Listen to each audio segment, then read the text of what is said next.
Hi, folks. This is Don Meissner with the North Country Fishing Report. You know, I've thought a lot about, and I go on about it a lot, I know, about what fishing really means to us, and it means different things to all of us.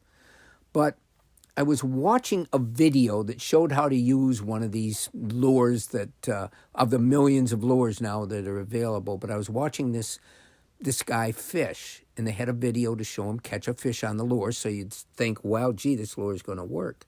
But I watched him cast and cast and cast, and nothing.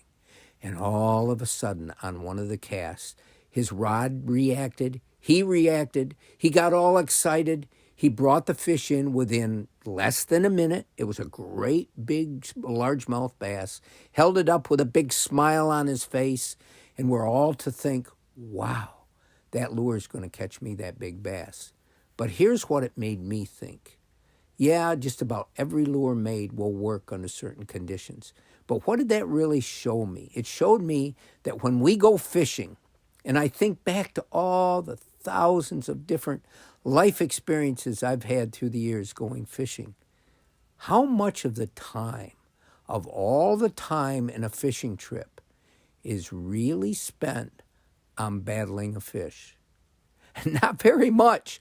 Most of it is all the other parts of that experience, the planning, the excitement of thinking and imagining you're there on the water and casting, the beginning of the trip when you enter the water and you think every cast is going to bring a fish, all the things that you see and feel and think about as you're on the water and casting and trying to come up with a way that's going to work.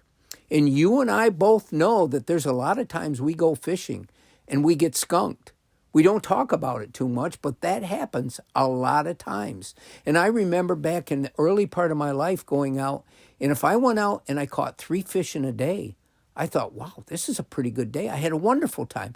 And the key to this is a wonderful time. And our time fishing is an awful lot more than just the time we see the rod bending, we feel the fish fighting. Yeah, that's the climax, the crescendo.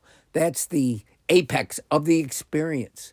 But the experience is so much more. And it really made me think about that. And I know that's the case for so many of us. I see people right now out along the banks in their lawn chairs, sitting there waiting for something to happen. But that waiting for something to happen that's fishing. That's a big part of what fishing is for them. And I think it's a tremendously enjoyable part of what fishing is all about. So think about it. The next time you go out and you think, well, geez, I didn't have any luck today. Well, you were lucky to be on the water. You were lucky to have a chance to spend your time in what I consider one of the greatest experiences we can have in this world. Until next time, folks, this is Don Meissner with the North Country Fishing Report.